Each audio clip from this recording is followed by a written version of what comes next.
Good day, esteemed stakeholders. You are welcome to today's presentation. My name is Oklocha Felix. I'll be your presenter for today. And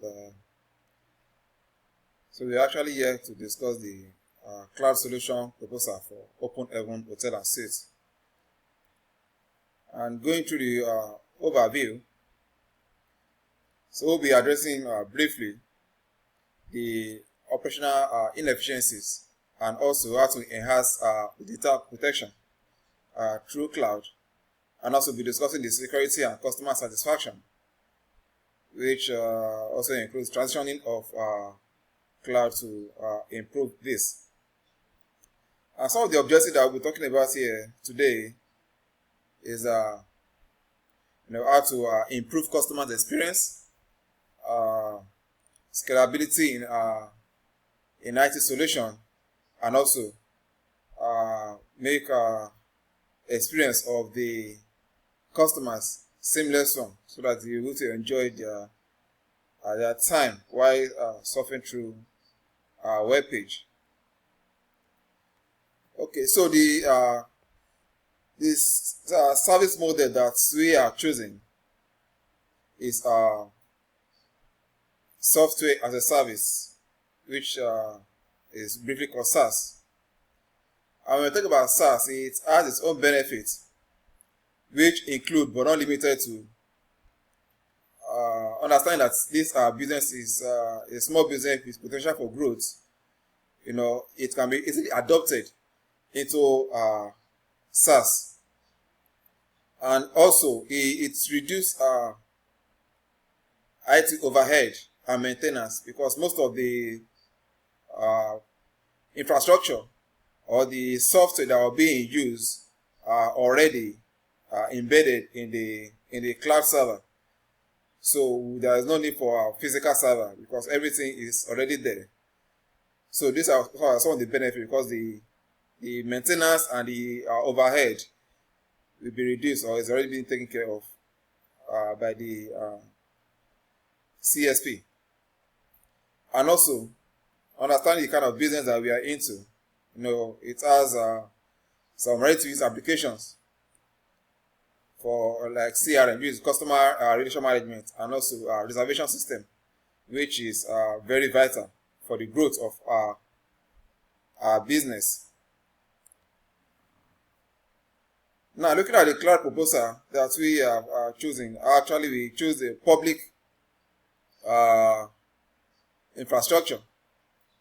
And when I talk about this public cloud infrastructure, or the model that we are choosing, we actually have two that we can work with. Number one is Amazon Web Service, which is AWS or Microsoft Azure. Now, either of these two, they have some key features which mostly are the same, but with little different. And some of the key features, which also includes, they have redundancy for disaster recovery.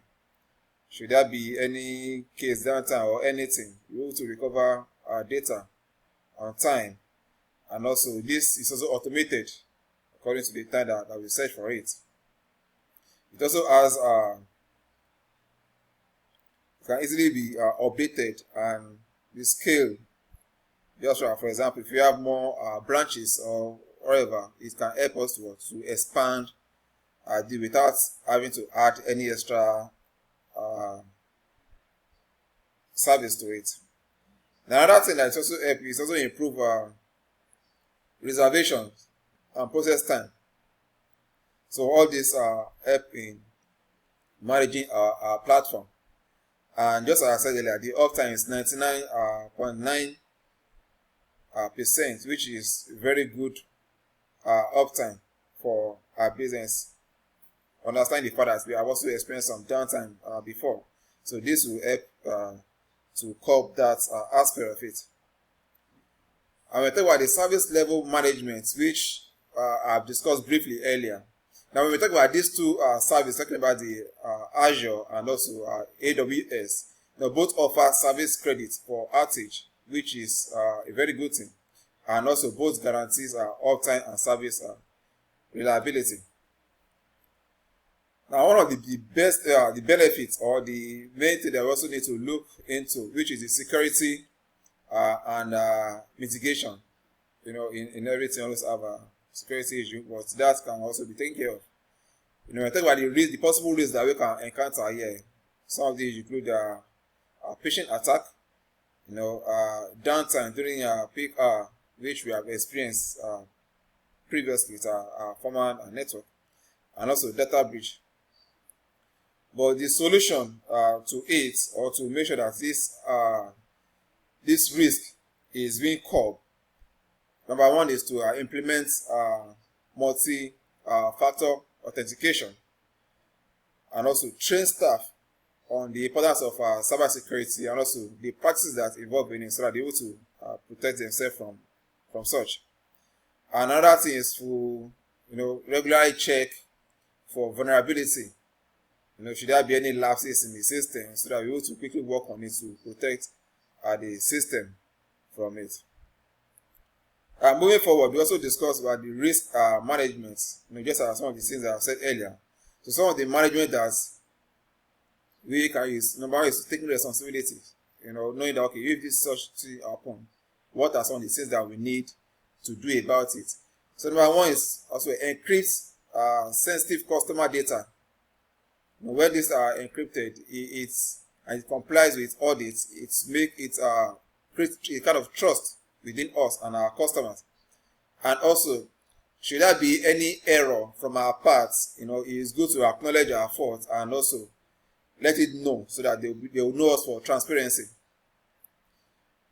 So we also use our compliance to CSP to reduce our legal risk. We are compliant to whatever is being agreed upon, so that we will not be found wanting at the end of the day. And the importance of transparency, as I said, is also there. And one thing you also need to understand, or which is I feel also important, is that when we are proactively managing risk, we need to also ensure uninterrupted operations and build our customers' trust, which is very important for us. And moving forward, the benefits of the proposal, we talk about the risk, which is vendor lock-in. Sometimes when we are key into a particular vendor, it might be difficult to move on to the next one. So that's some of the risks, and also the data sovereignty. But the benefits is more than the risk, which, looking at the screen, you're able to see that some of the benefits are all listed out there.